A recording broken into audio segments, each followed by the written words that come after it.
15 अगस्त 2025 सिर्फ एक तारीख नहीं, एक जिम्मेदारी है। आज हम एक बार फिर से तिरंगे के साये में खड़े हैं। हवा में लहराता हुआ वो तिरंगा हमें सिर्फ हमारी आज़ादी का नहीं, बल्कि उन लाखों बलिदानों का भी स्मरण कराता है जिन्होंने अपनी सांसें इस मिट्टी के नाम कर दीं।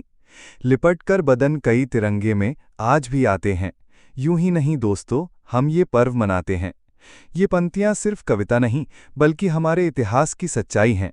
हम आज जिस खुले आसमान में सांस ले रहे हैं, उसके पीछे अनगिनत शहीदों का लहू, माताओं के आंसू और करोड़ों भारतीयों की तपस्या है। 15 अगस्त का मतलब सिर्फ छुट्टी का दिन या सोशल मीडिया पर हैप्पी इंडिपेंडेंस डे लिख देना नहीं है। ये दिन हमें आईना दिखाता है कि हम उस आज़ादी के लायक बन भी पाए हैं या नहीं। अतीत की कुर्बानियां जो हमें याद रखनी ही होंगी। सोचो, जब भगत सिंह ने फांसी से पहले अपने दोस्तों को गले लगाया होगा तो उनके मन में कौन सा डर रहा होगा? नहीं, डर तो कहीं नहीं था, बस एक अजीब सी मुस्कान और दिल में देश का सपना था। सोचो, जब नेताजी सुभाष चंद्र बोस ने कहा था कि तुम मुझे खून दो, मैं तुम्हें आज़ादी दूंगा, तब हर नौजवान का खून कैसे खौल उठा होगा। सोचो, जब रानी लक्ष्मीबाई ने तलवार उठाई थी, तब उनके सामने सिर्फ युद्ध नहीं, बल्कि एक पूरी पीढ़ी का भविष्य खड़ा था।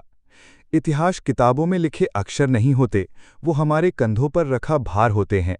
अगर हम उन्हें भूल जाएं तो हमारा अस्तित्व भी कमज़ोर पड़ जाएगा। आज का भारत, अवसर और चुनौतियां।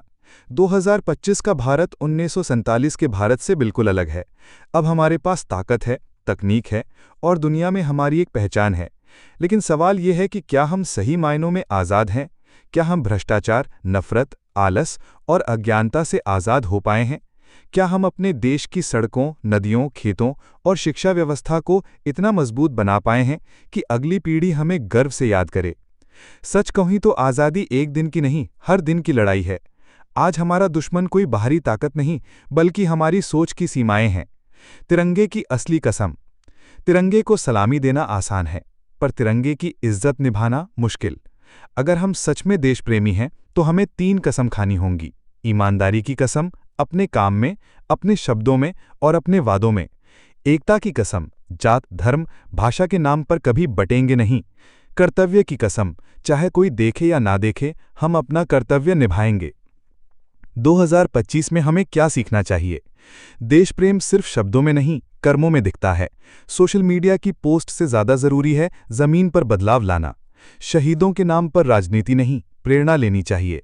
हर नागरिक एक सैनिक है, अगर वो अपने कर्तव्य पर डटा है।